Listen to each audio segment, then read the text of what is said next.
Good afternoon. My name is Jen Hicks. I'm the Director of Communications and Outreach with Maine Woodland Owners. We're a nonprofit membership organization that works with woodland owners in Maine, helps them get the information and resources needed to manage their woodlands and enjoy their woodlands. We own our own parcels of woods in Maine as well. We have over 11,000 in our 11,000 acres in our land trust, and we're based in Augusta. We're really pleased to have Lauren Ouellette, who is a district forester with the Maine Forest Service based in Island Falls, presenting today. She works with lots of woodland owners in her area in the northern part of Maine. And she also comes across to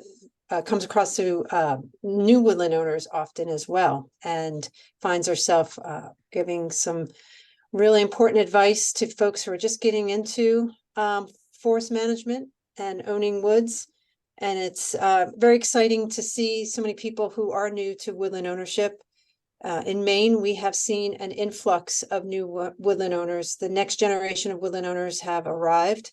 And we realize that the resources and the needs are different than past woodland owners from past generations. And what's really exciting, it's folks who have a lot of times, and we'll learn more about everybody here, but at times these are folks who haven't done any, spent any time or owned woods before, have decided this is something they want to do and are taking on one of their biggest challenges doing that. And we're so grateful that you're willing to continue the tradition of woodland management here in Maine. So again, we have Lauren Ouellette, and she is up in the northern part of Maine, and we suspect that her video may not be very reliable.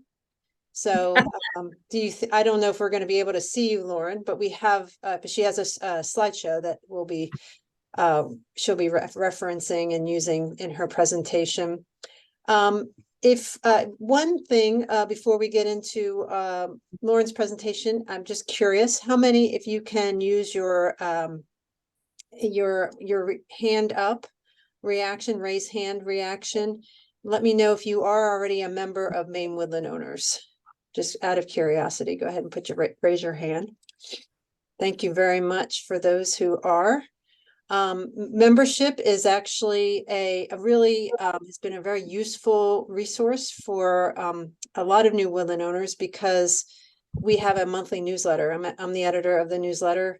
It's 20 pages, comes in the mail or on email, and we work really hard to make sure that it provides information that's very relevant and helps both new and veterans in management feel like they have information, that they're part of a community, and that you're not out there alone doing this really important work. So visit our website, mainewoodlandowners.org, and click on membership, and you'll find out more about what membership entails, and hope to see many of you become members of ours.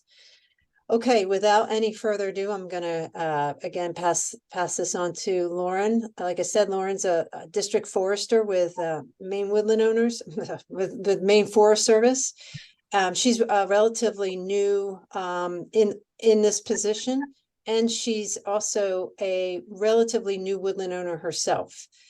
She's a licensed forester in the state, and she is one of the jobs she does is visit people's woods in her district, and that's what a district forester's main job is to provide free resources and information to woodland owners. And so we're very grateful to have her. She's one of 10 district foresters in the state of Maine, and we'll be talking more about how to find out who your district forester is as well. So Lauren, we're very glad to have you.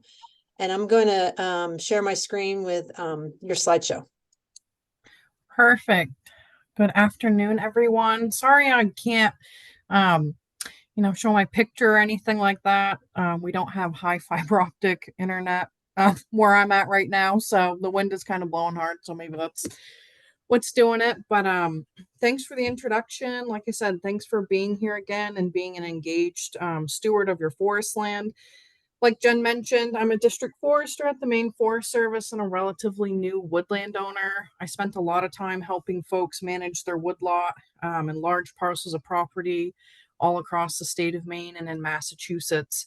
Um, and it wasn't actually until 2020, actually really the beginning of 2021, that I was actually inherited 106 acres in Merrill, Maine, which is just a couple townships over from Island Falls, where I work out of. And I will say for sure it was easier in some ways to help manage folks' other property. But once I acquired my own property, um, I had lots of daunting questions, lots of things going around in my mind.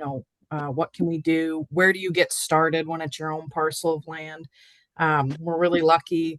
My kids are sixth generation to live on the land. So we find it to be really special. And, in my opinion, any part of forest land or any ownership that you may acquire or purchase is really special to everyone. So we take utmost care when we're out looking at your woodlot. So we'll get started. So now you have woods. What's next? We partnered together. I'm co-chapter for Maine Woodland Owners, and we'll get right into it. Should be about a half an hour, maybe 40 minutes of talking, and then we'll open it up for Q&A at the end. My only request is if you could hold your questions till the end. We'll have a lot to talk about. Maybe we'll answer some stuff that you've been thinking about along the way.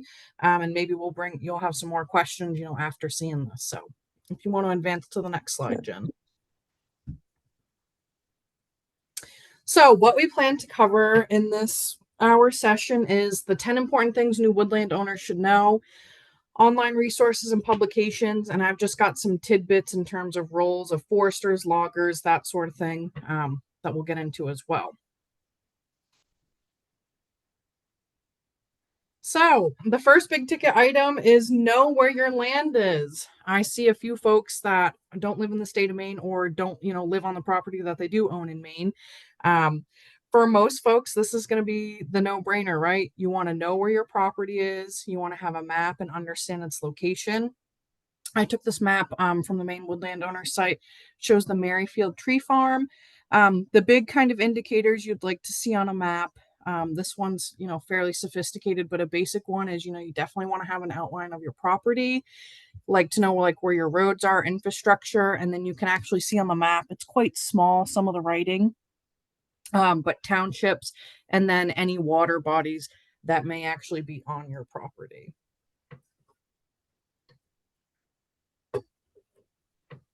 So another big piece of owning woodland is knowing what's on your woodland. So anytime I go out and I have a walk and talk with folks, I always want to encourage people to spend time walking your woodlot.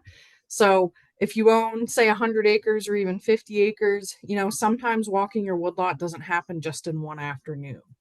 Anytime you're on the property or you're thinking about something, go out, have a walk, take a look at something that you've been wondering about as time's gone on.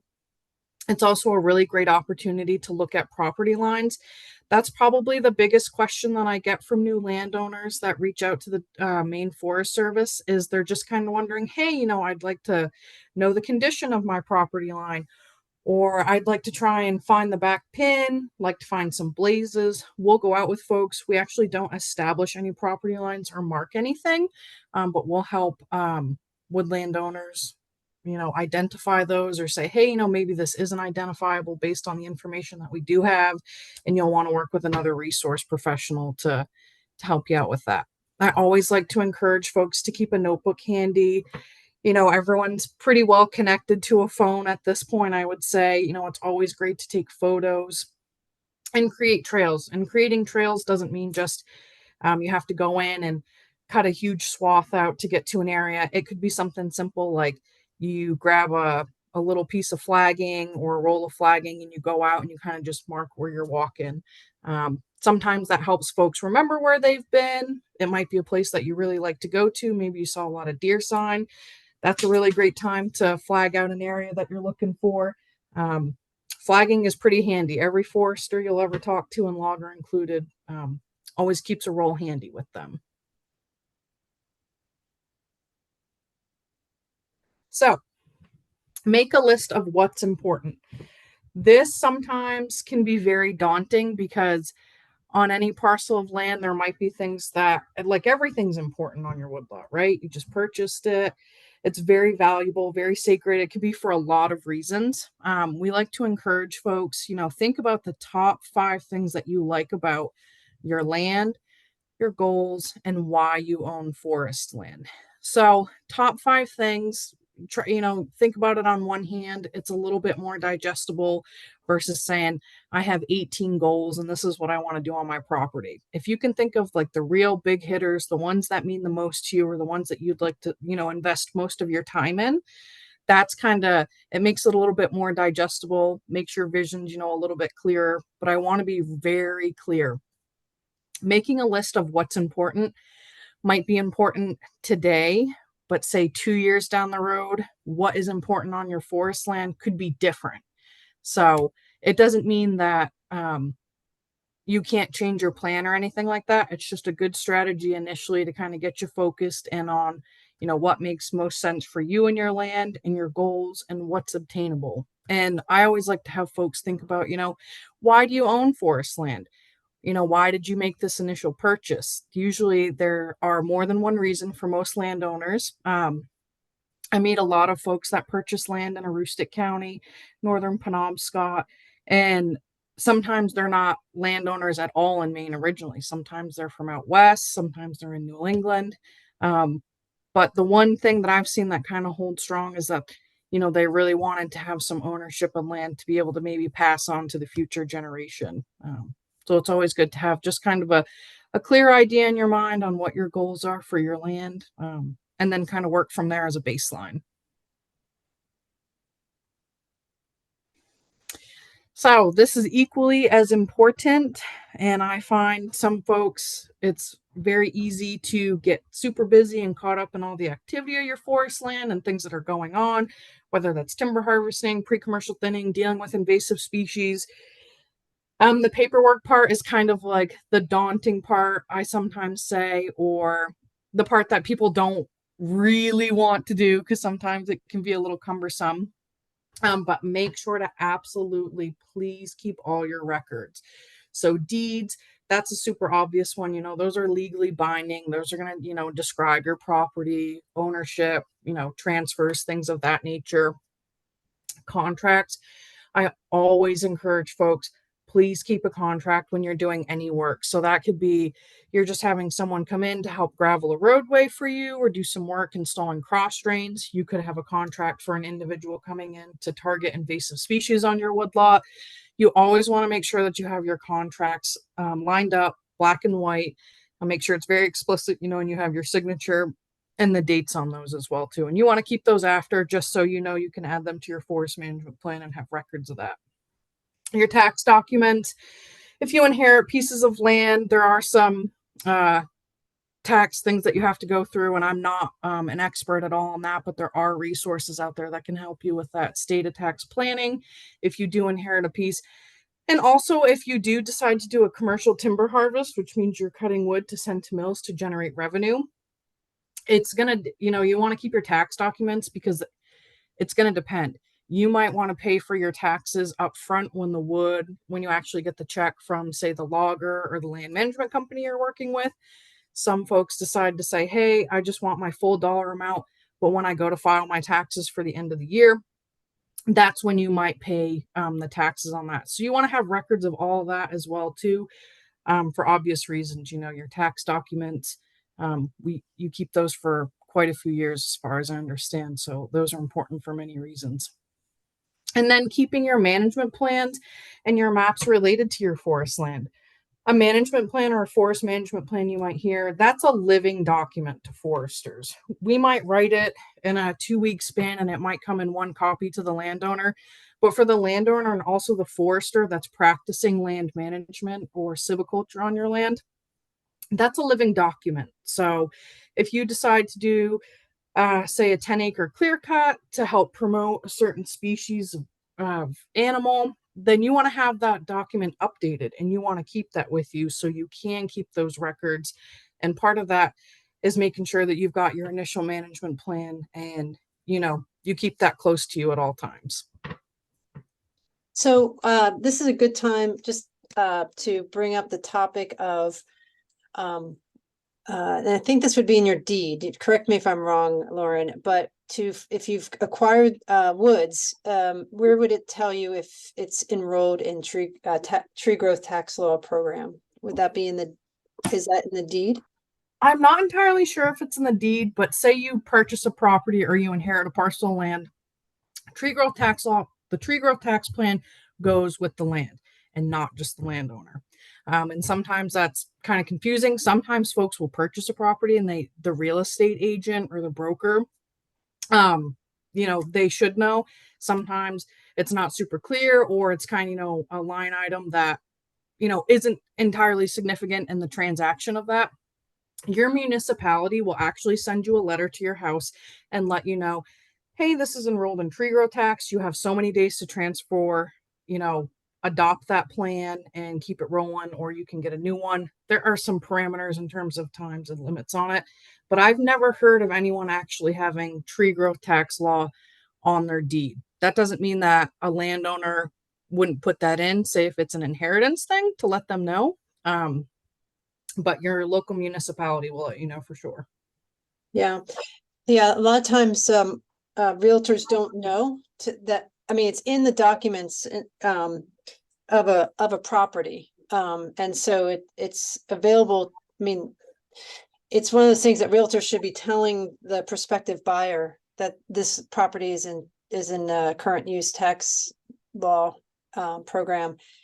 And a lot of times that becomes a surprise after the purchase. And then there are things that have to be, there has to be some documentation and saved, and there are some steps that need to be taken. So that we'll be talking about that later, but that's always something that I think about when we think about records. Yep, absolutely. Yeah. So another great thing to help yourself out when you initially acquire some forest land is learn about Maine's common trees. So we have 10 to 15 commonly found species throughout the Maine. So when I say commonly found species throughout the state of Maine, this means that these trees are going to occur in all counties all across the state of Maine. We have a Trees of Maine book. I'll show you a picture of it towards the end. It goes through all the trees that we have across Maine, and it actually has an interactive map at the bottom where it shows you, where this tree is going to be located. And these are the most commonly found trees. And I also want to make sure to note that all of these trees that are listed are commercially viable. So when I say commercially viable, you can cut these when they get to a certain height and diameter, and you can send them to a mill they're going to make wood products of some kind, whether that's maple syrup or you're going to be sending sugar maple veneer logs to the local hardwood sawmill. All these trees you'll find all across Maine. And for folks that don't know, white pine is the Maine state tree. Lots of historical value. White pine loves to grow in a lot of places. So I can probably guarantee you that all of you that own land in Maine, you'll definitely have a white pine. And if not a white pine, then definitely a balsam fir. But the books that we do have hard copies of them, and we do have stuff online too if you're more into a phone, and you can kind of tree ID yourself when you're walking around your property. Say you met with a district forester and you quickly went through it and you exchanged a publication, and you're back out walking. It helps as well too, say if you make the initial call to a consulting forester, most foresters can't meet the next day. So you might have some time in between when you make that call and then when you actually meet up. It could be advantageous to the new landowner if you just kind of get familiar with the common trees of Maine. A forester will talk, a little bit more advanced about tree species and things of that. So it can only help you, if you know your tree species. It does take time because we do have a lot of trees in Maine, but we've got some good handouts to kind of help you out with that. Yeah, so we always want to learn about forest professionals. Anytime we mention consulting foresters and things of that nature, there's always a cost that comes with that. But in the state of Maine, I feel really good about all of the, forestry professionals and the resources that we do have for free. If you're a landowner and you're in my district, you can give me a call at any time. And, if you have a question about your woodlot, our minimum is 10 acres to kind of go out and walk someone's property. But I've gone out to places, where someone has an issue with one tree. I just went out and visited a landowner recently, and he said, I think I might have emerald ash borer. I was so glad to tell that guy that he was wrong. But I still went out and took a look at it. So, and that's a free service. I didn't, the landowner thought that I was going to have to pay him and all this other stuff. And I said, no, this is probably one of my favorite parts of my job is being able to go out and walk woodlots, talk with folks that are, vested in their ownership and, try to help them out. So Maine Forest Service District Foresters, I know Jen mentioned 10 earlier, but we actually did just hire on one not too long ago. So we currently have 11, and we're actually looking to try to fill in one more slot to have 12 district foresters in total. So anytime you call a district forester, it's not going to come at any cost to you. We do provide free advice to help you with your trees. I also want to mention NRCS, or Natural Resources Conservation Service. This is on the federal side, so I work for the state.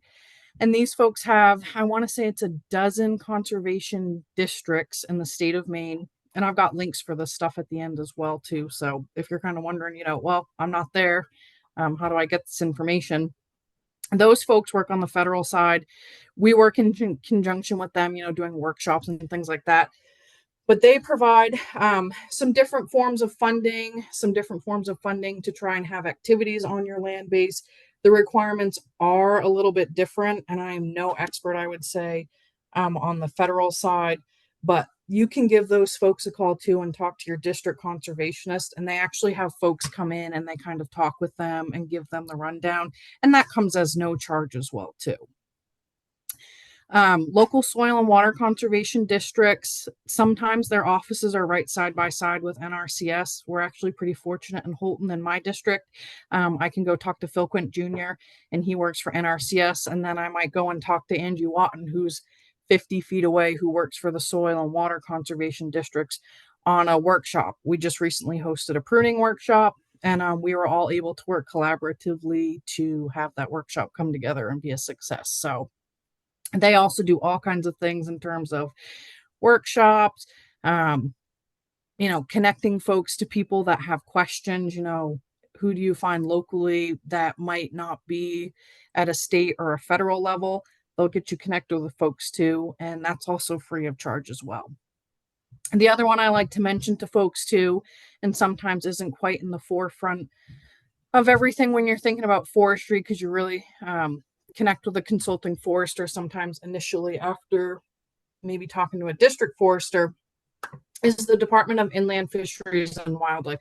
They're also a government agency and a public servant just as much as I am. And for some of you, you might be familiar, you might not, but there's a private woodlands wildlife biologist, and his name is Joseph Roy. He's based out of the Augusta area, and he travels to landowners.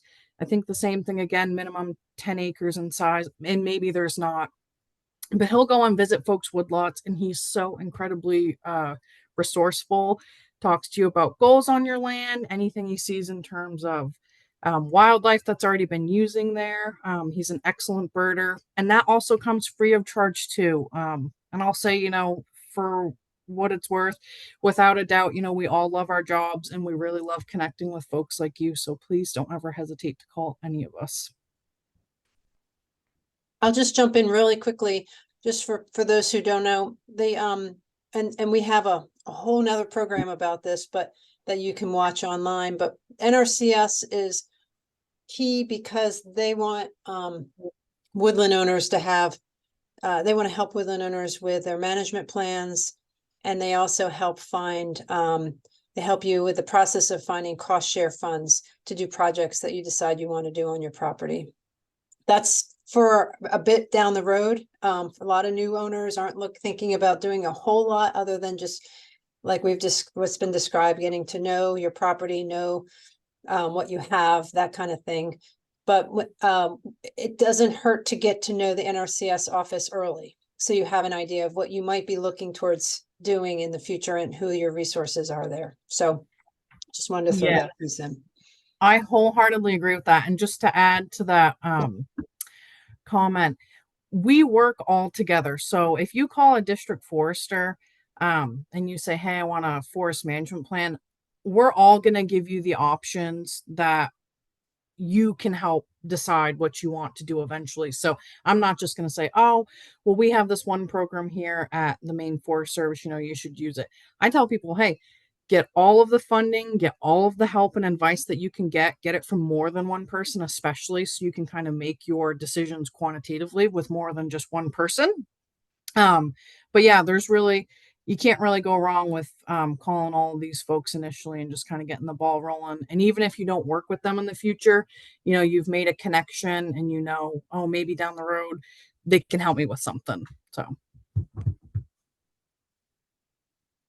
So I just really quickly wanted to go over, the role of a forester, logger, estate planner, and surveyor. We talk about these terms interchangeably.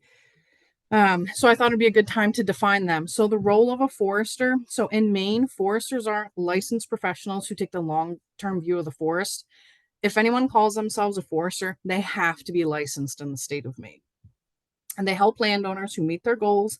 They write management plans, and they also help locate loggers to execute a timber harvest. Now, this is a very broad overview, just kind of a baseline of what foresters do. Foresters do a lot more. They might go out and mark your timber. They might work with an inland fisheries and wildlife biologist in a deer wintering area. They might handle some of the paperwork side of things, in terms of collecting load slips and that sort of management, working with the landowner. So this is, like I said, just a real broad overview, but there's much, much more that goes on for the role of a forester. So the role of a logger, loggers are skilled at cutting, processing, and marketing trees. I want to mention that most in the state of Maine are mechanized, which means they have a full tree or a cut-to-length system. So that means there's more than one piece of equipment to get the timber out of the woods into the road to be trucked to the mills. We do have a very small percentage of hand crews. I don't have a percentage to actually correlate with that, but I was talking with my manager out of Augusta the other day and did a presentation similar, and him and I both agreed that it's less than 5% of loggers in all of the state of Maine. The hand crews are really spread out across the landscape. You can definitely find someone, but you'll definitely find more mechanized folks versus someone holding a chainsaw with a cable skidder, which you see in the picture on the right. Loggers typically pay the landowner pre-negotiated prices. Timber is cut and sold to mills. That's usually if you just have a landowner-logger relationship. We always really like to encourage folks to have a landowner-forester-logger relationship. Working with a forester and a logger, there's a multitude of benefits. You'll find that lots of foresters and loggers work together interchangeably over the years. And usually a lot of good work is done, by our loggers. Our loggers in the state of Maine were super lucky. Most of them are highly trained by professional programs that are going to promote safe, efficient, and environmentally sound logging practices. A couple of companies that do this is Certified Logging Professional and Master Logger, which is part of Professional Logging Contractors. These folks, they host trainings all throughout the year that you'll find the Maine Forest Service will sometimes be at helping train folks. You might see a sign if you drive past a logging job site and it might say that this logger is Master Logger certified. That just gives them that designation to say that, they've been trained, they've worked really hard to be able to have that designation assigned. And that's a great thing to see. Sometimes people will, back in the day when hand cutting was a big deal, CLP helped out with the burden of insurance when you didn't just work alone. So that actually worked out very well for the loggers. They could kind of stay afloat instead of paying workman's comp, which was actually quite steep back in the 80s. CLP came around in the early 90s. So very reputable programs. Loggers have to have refreshers every single year. We also work, very closely with loggers at the Maine Forest Service, not only for the regulatory side of things, but also planning as well too. Those folks can call us as well as a soundboard, and we'll go out with them as well too.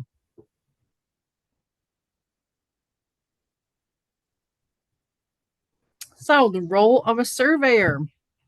Surveyors make precise measurements to determine property boundaries, water boundaries, building boundaries, pretty much anything you can think of. Some folks work on the interstates or on roads, but a role of a surveyor is absolutely critical when you acquire a piece of property.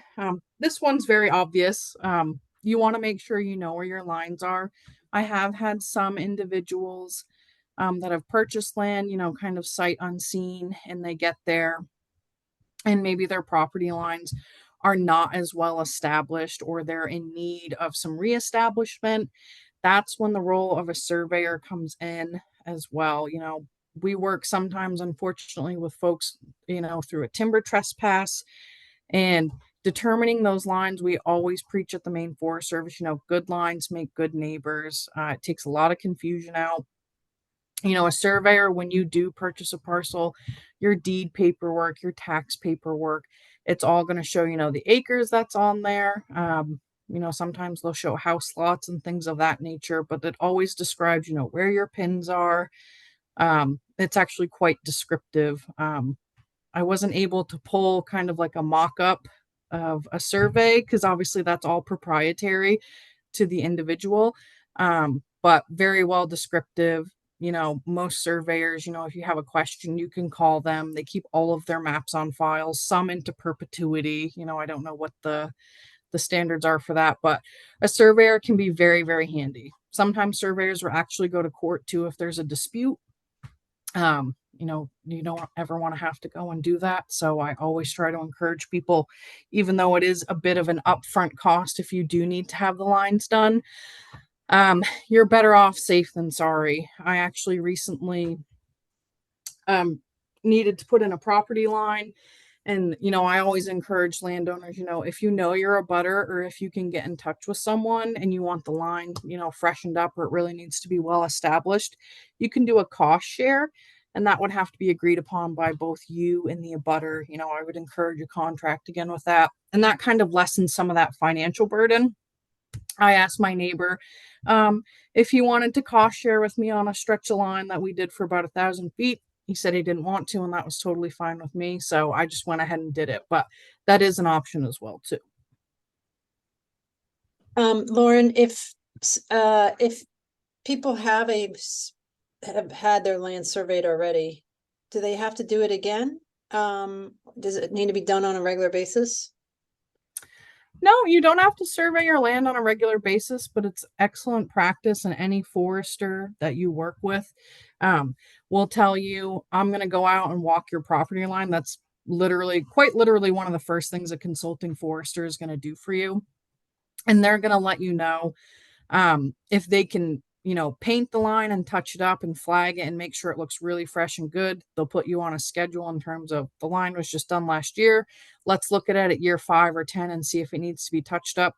But if there is no evidence of a line, no one can make any assimilation of that, with a line or anything like that. You actually do have to call a surveyor. A forester, some folks kind of think because we do mark property lines, if they're already established and well known, but a forester is not legally able to establish a line. They cannot do a property line, mostly because of the legal portion of it, creating that deed, making sure you know where that is. So sometimes a forester and a surveyor will work in conjunction with each other, but mostly a forester is just there to make sure that your line's established. Great, thank you. And before you jump in, someone's asking which district you're in. Let me see in the chat box. I feel like Sam Parody. I feel like we've talked over email. So my district is out of Island Falls. I work from border to border. So from New Brunswick to the Quebec border, I want to say it's 2 or 3 million acres that I cover. But your name is familiar, so maybe we can talk after. Moving on. So to estate and legacy planning, some folks might hire an estate planner. That would, kind of be more of the official title. So I hate to be like the doom and gloom, but we kind of always know that our time is going to come. And if we do have assets, whether those are land or in any other shape or form, estate planning is going to cover the transfer of that property. So it may or may not involve tax planning. That's something that you would want to talk to your lawyer, your accountant, or your financial planner about. Sometimes folks will just work directly with a lawyer. Sometimes people work with a lawyer, an accountant, and a financial planner to kind of help set those goals in place. I really like Maine Woodland owners because we actually have a whole section on legacy planning and estate planning. It's not something that you just kind of look at, 15 minutes and kind of have it all decided. You go down a little bit of a rabbit hole, when you kind of start getting into those things, and you do really need to have a lawyer to put those things into legality. Sometimes folks will just put it in their will. They just say, these are my assets, and when my time comes or I'm incapacitated, and then this is what I want to have done. But folks should really know ahead of time um, that if you do inherit a part of a parcel, or you're one of 5 siblings or anything like that, you are going to have to work with a lawyer probably to kind of hash out some of those details. And then if you do acquire a piece of property in its entirety, there could be some taxes that go along with that, an inheritance tax. But that's something you would definitely want to talk to an expert about. And I would say, when we acquired this parcel of land, we worked directly with a lawyer, and, we had what we felt, fairly good success. But I do know some people that own larger parcels of land that I used to help manage. We're talking like hundreds of thousands of acres. And they had all 3 on the list. They had more than one lawyer. They might have one accountant, and they might have a couple financial planners for, their separate portfolio. So it's really, kind of up to the individual. Always like to encourage folks, I'm only 32, but I always think about my legacy and what we want to leave our children behind. So we make sure that we have those pieces in place, even though they're a little bit hard to talk about. I feel good that if something happens, then everything's kind of set in stone. A little bit of peace of mind with that. And Maine Woodland owners, like I said, we have tons of information on that. So It also kind of dovetails with the goal setting. I think going back a few slides where we're talking about decide what's important to you, a legacy plan would incorporate what's important, and to build from that. So there's some connection there. yep, definitely. So identify unique features on your land. This kind of goes back to, walking your property, understanding what you have there. This is actually a tree growth tax map that I pulled off of one of my other presentations, but I thought it did a really good job of, breaking up where the house lot is, what folks don't have in tree growth. You can see in that kind of pinkish maroon, you got an agriculture field. HW stands for hardwood, MW mixed wood, SW softwood, and then they actually have some water. It looks like a lake or a pond that their property is on. Sometimes the mapping portion of it can be a little bit daunting. You get a tax map that's pretty basic, just black and white, kind of shows you where it is. I really like to encourage folks, and I'm going to add another link to our email after this presentation that I didn't add. I'm not happy with myself right now that I didn't add it, but there's free maps and resources for handheld devices. So that's like your iPhone, or your Motorola, your touchscreen phones, and an app that we use, someone that works as an operations forester or a district forester and folks in between, Avenza Maps. You can actually upload 3 free maps on there. Super handy, very quick. I used to have fellow buncher operators, and we were kind of moving away maybe from flagging all the time. And I had some folks that said, "Oh, I can't do it. Absolutely won't have it." I let them have it for 3 days, and it's on their iPad. And they said, "You're never going to take this away from me again." You really can see a lot. It's very interactive. You can add points. You can track where you've walked. You can add details, take pictures, and attach all that to it. So that's really super handy. We have land use planning commission maps. Sometimes folks call those LUPSI maps. That's for our deorganized areas in the state. And I wanted to add that. It's because although it is more of a planning tool for, say, like a natural resources individual, forest technician, or a forester, I just recently visited someone in Oxbow, and that's completely deorganized. So it was a little bit harder to find a map. It wasn't, completely upfront, but this individual had purchased a bunch of wetland area as well too, and that map did an excellent job of showing him, okay, well, this is where it's wooded in here, and then this is where you have a bunch of wetland area, and then it'll actually show development areas. And it's, once again, interactive as well. You just upload it to that Avenza Maps app, and you can kind of see all that and interact with it as well too. You can actually upload your map and your points and your lines from your phone to your computer. Foresters do that stuff all the time. That might be a little bit advanced, but you could actually go out on your woodlot, walk something, find something that's of interest to you or you're unsure of, take a point of it, take a picture of it, and email it to your consulting forester, your district forester, and someone's going to get back to you. So I find that to be pretty handy, especially with new woodland owners when you're just kind of out getting a feel for everything. At the state, we also provide statewide standards maps.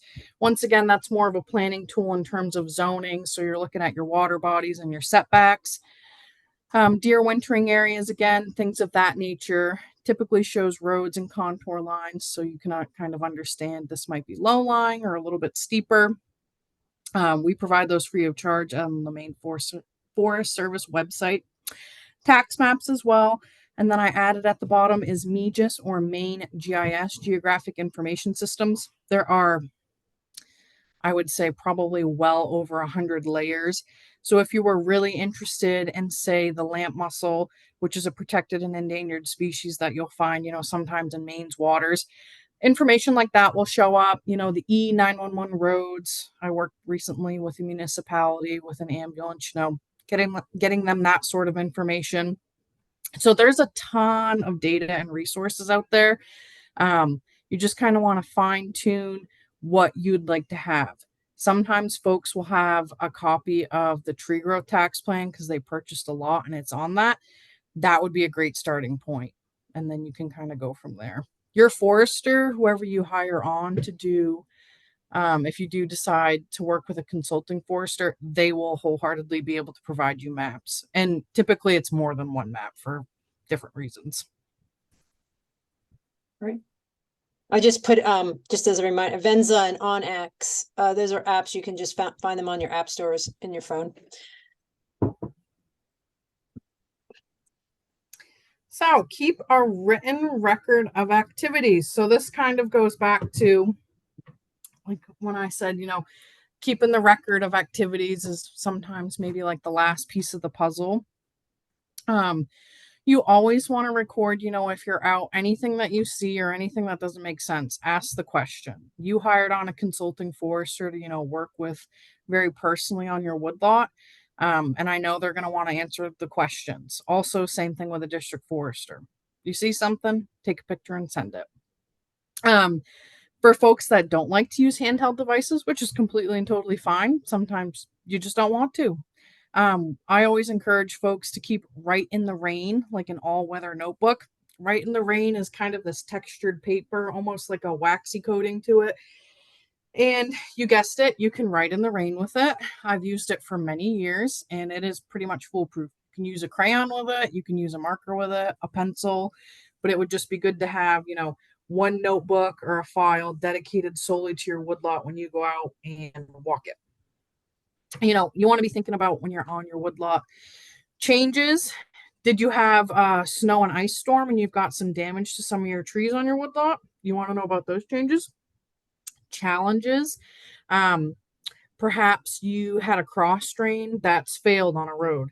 You want to make sure that you kind of understand that challenge, and maybe that comes as a capital investment cost for you. Any concerns that you have on the woodlot? Do you have something that is an invasive species? You always want to record that and reach out to someone. And also activities. Say you had some pre-commercial thinning done on your woodlot. You had 13 acres that were pre-commercially thinned. You want to, keep records of those activities as well too. That can also be included in your management plan. It doesn't just have to be a notebook or, something on your phone. And then future tasks, looking ahead to the future. What do you want to see on your landscape? Do you want to have a 1 mile stretch of all weather road put in? That could be something that you'd want to, think about when you're walking your woodlot. Um, your future task could be a variety of anything. And like I said earlier in the presentation, they can change as well too. I've always found if I'm out walking my woodlot, I might think of something initially, and then 3 hours later, I'm like, oh, that one spot, what I was thinking about. I always try and write it down so I don't kind of have to go back and try and remember after I walk, another 50 acres. And then questions. Any questions that you may have, write them down and then follow up. Because sometimes you'll go out and walk your woodlot and say it's the winter time. You might have some snow and ice damage on a few trees, and you're wondering about getting them harvested. Someone might not be there immediately to harvest those trees. So if you have that information, in the summertime, maybe when it's dry, someone's going to come and, cut those trees. So it's always good to just kind of have a record of what you were looking at. Some woodlot observations that I like to put down or encourage landowners to put down when they're out walking. Obviously the date, the time isn't super important, but sometimes we do that if we're doing inventory. You really want to know, what was the weather like? Was it sunny? Was it warm? Did you have a bunch of snow on the ground? Was it super rainy? I think everyone here, if you're a landowner in Maine, you can definitely lament with the fact that we've had a lot of rain this year. Any descriptions of what you saw? I was on a woodlot recently and they had this old 1948 GMC pickup. It was really cool. It was near a rock wall with some wire fencing around it. Those are things that you'd want to use to describe. Maybe an individual tree doesn't look that well. That would be a good place as well too to write a description. And then sometimes you can take a screenshot of your map, or maybe you have a paper copy of a map with you, and you make some notes on that as well.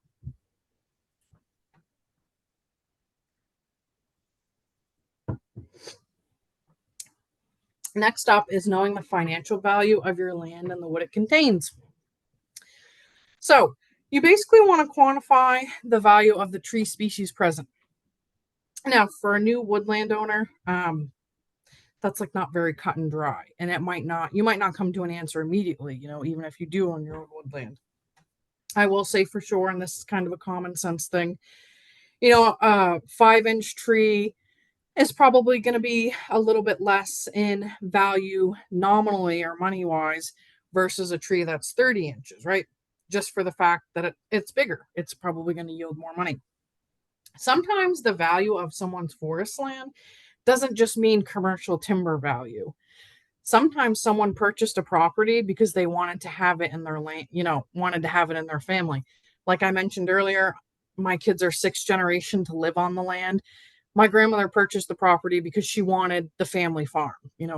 I come from a long line of potato farmers, so that can be a reason as well too. I've worked with some landowners and they said, yeah, I bought this piece of land because my grandfather used to take me hunting here every year and I shot my first buck. Sometimes it just does not boil down to the money for landowners, and we wholeheartedly respect that as well too.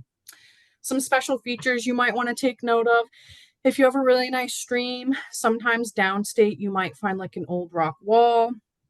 Those are very indicative of property lines. Sometimes people will find old wells or old camps. You'll kind of see some old foundations as well sometimes too.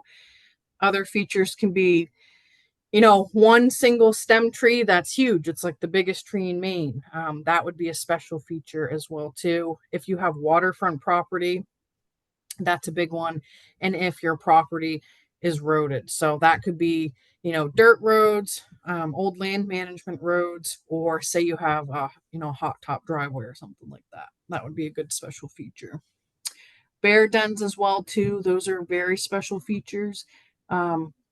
The more and more I work with folks, wildlife is an increasingly big reason why people are purchasing property too.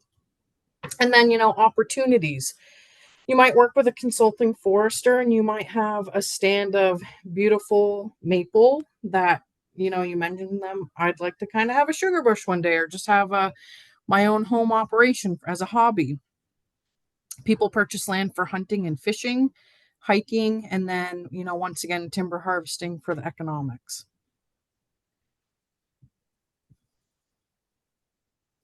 I was just going to jump in and just say that part of you needing to know what the value of your land and the wood that it contains is you don't want someone to come on your land and tell you, like a logger, this is what I can get for your woods before you have a good sense of what the value is. You should have the understanding before a logger decides to have the, like tell you how much. They may be correct, but you should have that that basic understanding before that happens. Yes, absolutely. And typically getting an understanding of that, you're going to get more than one opinion or, more than one expert to kind of come in and take a look and help you out with that.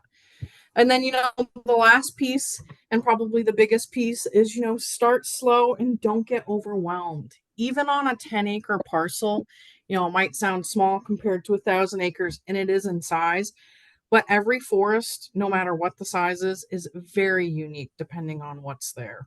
Don't get overwhelmed. The cheesy saying, Rome wasn't built in a day.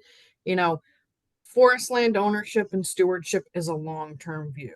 Um, the forest, I think, for most is something that you may have initially invested in and want to, pay off or start making some money, and that's all fine and dandy as well too. But if you can't do some of the goals that you have immediately, it could be financial. Your land might just not be able to support some of the ideas that you may have. Um, you know, Bit by bit, piece by piece, you'll get going, and that's the fun part about forest land ownership is every day you walk out on your woodlot, you're going to find something else, and that's probably the best piece for me is being able to go out and know that it's just not a short-term endeavor. Terrific. So there's, I'm sure people have questions. We have about, 5 or 6 minutes. Maybe if people want to stay a little longer, Lauren and I are willing to stay past 5, to ask questions. There's one question in the chat, that I think you're probably you can answer this about, how do you find an affordable surveyor? And does Maine Woodland owners have recommendations? And I can say, we don't recommend any particular, forest professional. And so I was going to pass it on to you, Lauren. Her property is in Troy. Yeah, so in terms of a surveyor, I'm just trying to see the question. Does the state have a list? I know the state, when people ask, how do I find a forester? We send people to the Maine Forest Service websites, forest stewards list. That's on Yep. our website. Yeah. So, a statewide list, I'm sure is probably relatively handy. Just where I work in my own district, I know pretty much the surveyors that are going to service the area. So, I might give them a short list of folks that I know like within the parameters. You can check online, but honestly, you're probably fine just doing a Google search of your area. And a forester, I would say if consulting foresters tend to know who's available, knows most of the forest professionals in the area and can probably make some recommendations as well. Yeah, they'll definitely be able to help you out. I don't typically find foresters that are licensed surveyors as well, but you might find a consulting forester that offers that as well too. But yep, your consulting person will definitely help. Give us, but one thing I should say is, give us a call if you're having trouble. Our executive director, Tom Doak, is a licensed forester. He's been in the business for decades. He's great to talk to. So I would encourage people to call, and or have a district forester come visit your property as well and have that kind of conversation of where you could find a surveyor and find out more about what you might, unless it, make sure that what it is you're looking for a surveyor. Forest trees, I'm gonna just go through the last few slides. This is the cover of the Forest Trees of Maine. This is I call this the Tree ID in Maine Bible. This is the book that district foresters use. I have it right here on my desk next to me right now. It's a great book. You can order it from You can order it from Maine Forest Service online. We are actually giving it as a thank you gift to anybody who gives to our annual appeal this year for $300 or more. You get a copy of this really great book. And I'll say also you can buy it at Sherman's, at my local Sherman's bookstore. So you can find it at local bookstores for sure. And then this is Woods in Your Backyard. This is something this Maine Forest Service also offers, and it's got a lot of great ideas about how to get into your woods and thinking about knowing them, and a lot of the things that Lauren touched on, as you can see with the and this is a free resource that you can also ask someone like Lauren for. What will my woods look like? This is another nice document that shows you actually what a harvest looks like before and after, if you're thinking about doing that. If you've never done it before, it's a great again free resource. And then we have publications, Maine Woodland Owners, on our website, mainewoodlandowners.org, and then you click on the store, and these are some of the items that we have available. So we have a 3-pack of handbooks for legacy planning, wildlife, managing for wildlife, and just a woodland owner handbook. Invasive plants are another issue. That's a whole nother topic that we get into, but I know probably a lot of you have been experiencing that as well. And here are some links. This slideshow will be available on our website. I will be sending an email to everybody with a link to this slideshow as well as this recorded video. And these are the end questions. So I'll stop sharing now and get my video back on. So someone just sent an email, Sam just sent an email to chat asking, what are the benefits of having a certified tree farm? That's a great question. So most folks in my district, they don't go through the process of a certified tree farm. Jen, have you worked more with certified tree farms with Maine Woodland Owners? Yeah, I mean, so there is a organization called Maine Tree Farm, and it's essentially it's an organization that its goal is to help woodland owners manage their forests in the highest quality possible. And so it creates a set of standards that woodland owners, to be a certified tree farm, you need to meet certain standards in your management. And it doesn't happen overnight. You have to work towards it, but to learn more, you would just go to go to their website, Maine Tree Farm, and you can actually talk to, they're all volunteers, but you can talk, actually, that's a great place to talk to people who've been working with woods for many, many, many years. So you get a lot of experience there. It's not for everyone. The standards are pretty high. It will take a lot of work. And it's a great achievement. And then you do get a sign that you put on your property, and that also in some ways that's an indicator for, let's say, mills who want good quality wood. If they know they're buying from a tree farm, they know what they're getting, and it gives them more quality assurance. But it also is a standard bearer for managing for wood, wildlife, and just a healthy forest in general. So it's a peace of mind for the woodland owner, knowing they're doing all they can to support a healthy forest. So there's a cost, but it gives you a set of guidelines to follow. So hopefully that answers your question, Sam. So I see another question in the chat from Sarah, wondering about if NRCS is the best first contact to discuss options to help with dealing with invasive species. You can call NRCS first or Maine District Forester. We actually just had a plan or a program in 2023, which was an invasive plant management program directly through the Maine Forest Service. I don't have all the details with that, but we do have a team. For the Maine Forest Service Division, we have Forest Health and Monitoring, and those folks deal primarily with our insects and our invasives. We also have folks at the state level as well too that help identify invasive species we do provide, some programs and funding. So it's completely up to you. You can reach out to your district forester and get that rolling. I definitely know NRCS will be able to help you as well too. It's pretty much completely up to you whether who you'd like to start with. So If anybody wants to jump in to turn on their mic and just ask a question, please feel free to do that. As we're waiting, I'm also posting links, information on the chat. So I sent Lauren's information if you wanted to do any follow-up questions. I would I'm gonna look for the link, but there is a web page on the Maine Forest Service website where you can actually type in your town and you'll find who your district forester is for your district. So I'll post that up in a bit. Yep. I'm also just real quick, I'm going to put in the link chat and I'll send with you too, Jen. We do have a PowerPoint slide.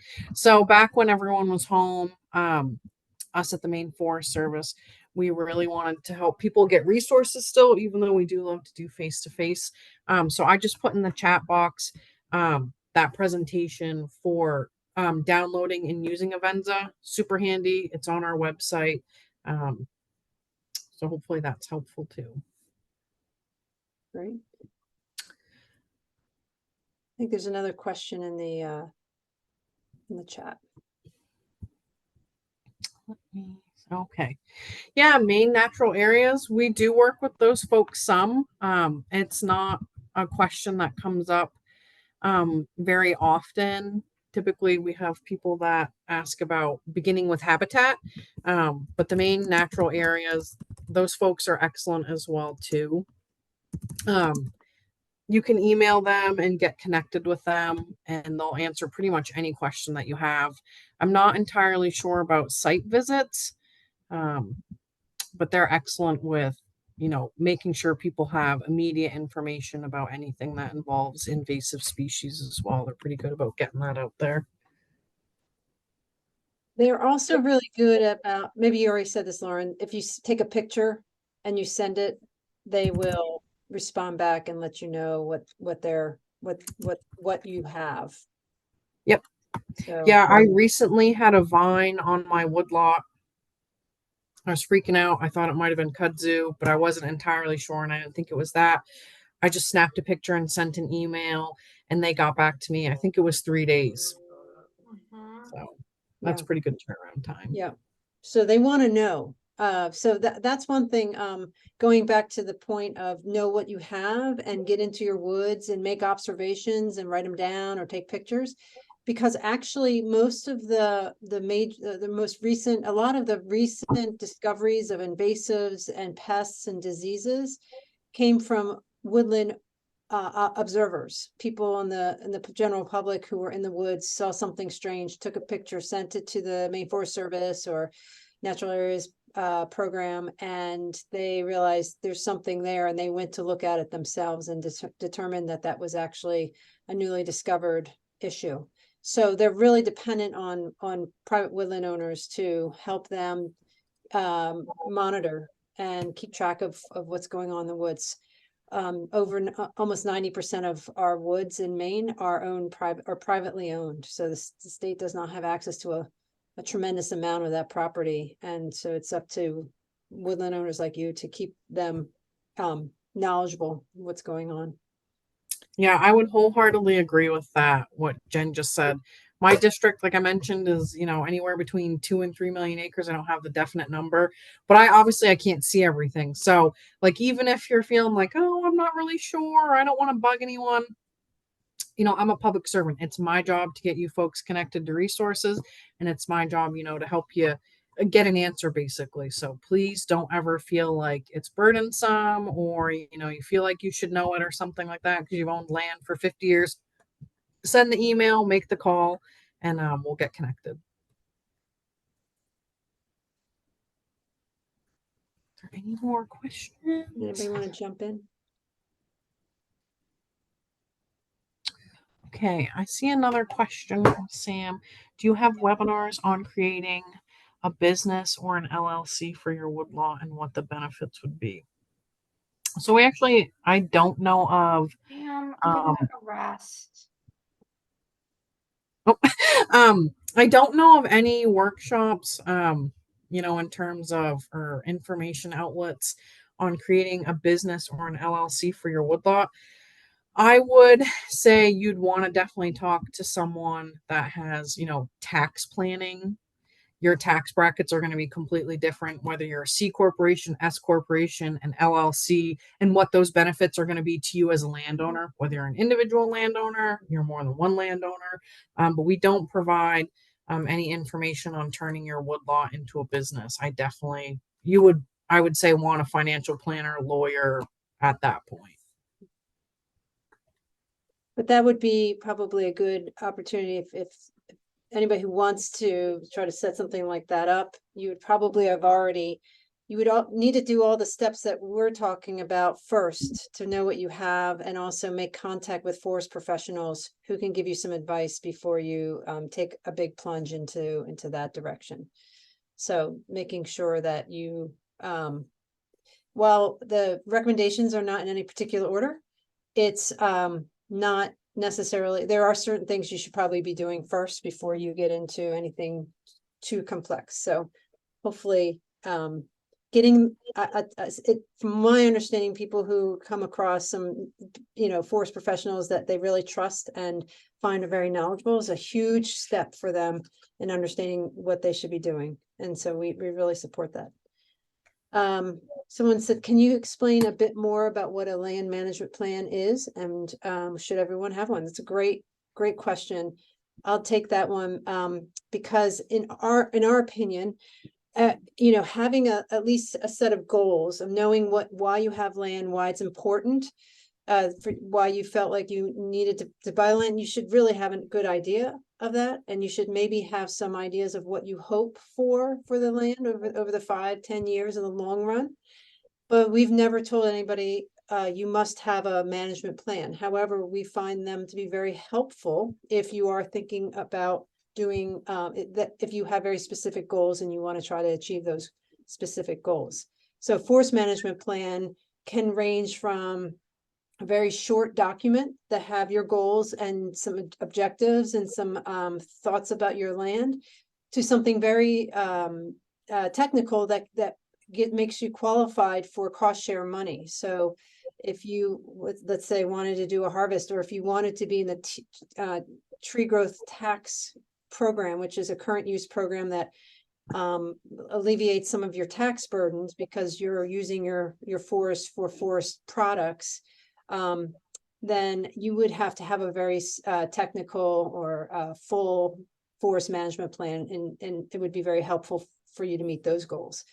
But forest management plans also cost money to do. You would have to hire a forester. NRCS does provide cost share funding to do forest management plans. So there are some opportunities in that way. So it all depends on what your goals are for your property. But having some sort of guiding document so you know what you're out to do with your woodland is what we recommend. Whether it's like I said, very basic document or a technical one that guides you through the next 10-15 years of your management. Yeah, definitely. And to piggyback on that as well. So NRCS, they do forest management plans. You do have to have a forest management plan by one of their TSPs or technical service providers to actually apply for funding for their equip. So that could be like setting up bat boxes, dealing with invasive things of that nature. But on the Maine Forest Service side, we actually have a program called Woodland Resource Action Plan, or WoodsWise, which is a cost share incentive to landowners that are trying to create new forest management plans. So you send in an application, you work with one of our stewardship foresters on our list. We have a huge list online, but call your district forester and you can get, a shortened up list so it's not 35 pages. And those folks will, do the forest management plan, provide that price, or at least a ballpark. The consultants do. We don't ever really know what it'll end up being.